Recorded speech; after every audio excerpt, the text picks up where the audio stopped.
Hello guys, welcome to part 4 on how to solve the 3x3 Rubik's Cube. Last time we learned how to do the first layer of the cube using cube notation and triggers. Today we're going to learn how to do the second layer of the cube. So you'll have 2/3 of the cube solved after this today. Last time we learned how to use cube notation and right and left triggers. We're going to be doing something similar to what we did last time. Here we go. So first, around the top layer of your cube, you're going to look, so with the white side down, look around the top layer of the cube. Remember the edge pieces? If you see an edge piece without any yellow on it, pick that one.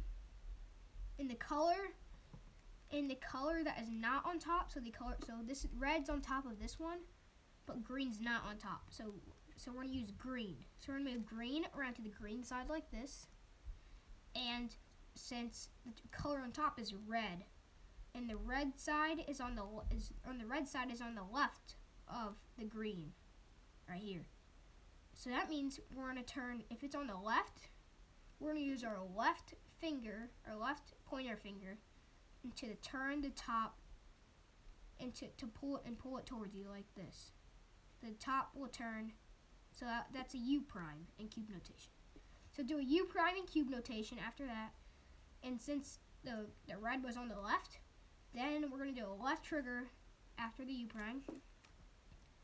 And it's kind of like back to part 3 of how to solve the cube, where we're going to find this edge with white on it. The color next to it, not on top, is red. So we're going to move red around to the red side.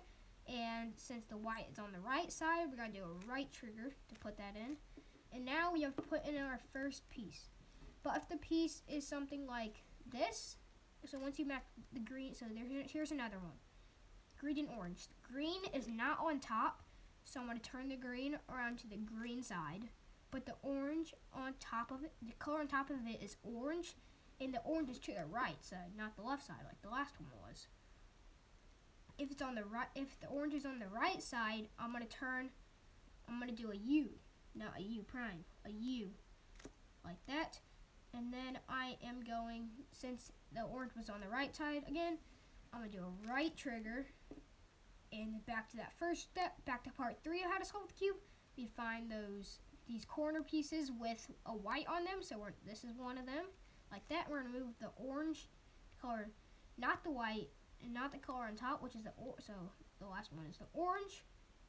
And we're going to put the orange to the orange side, makes that diagonal line facing you, and do the left trigger like that. Now we put that one in. And now this one is orange and blue. The color not on top is blue. I'm going to turn the blue around to the blue side. The color on top is orange. The orange is to the left. So that means we're going to have to do a U prime, like this.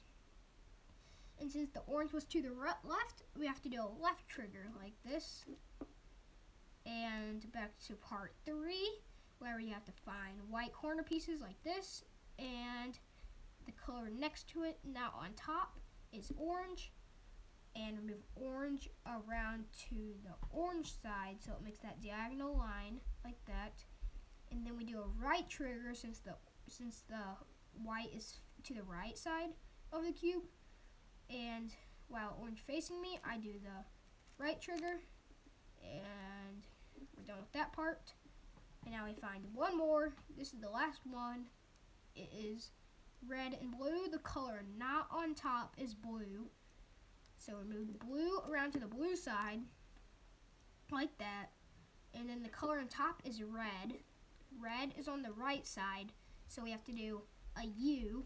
If the color on top is on the right side, we do a U. If the color on top is on the left side, then we do a U prime.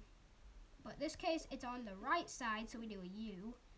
And then we do a right trigger because it was on the right side. And now we're back to this part 3, where we find the white corner pieces, and then the color next to it, not on top, is red. Move red around to the red side like this, and we do our left trigger like this, and we are done with the second layer. So you'll have the white side solved and the whole second layer solved. This is what we learned today. The whole second layer of the cube, 2/3 of the cube is now solved. And this is what we're going to learn in part 5. This is what we're going to learn. We're going to learn the yellow cross with still 2 layers solved.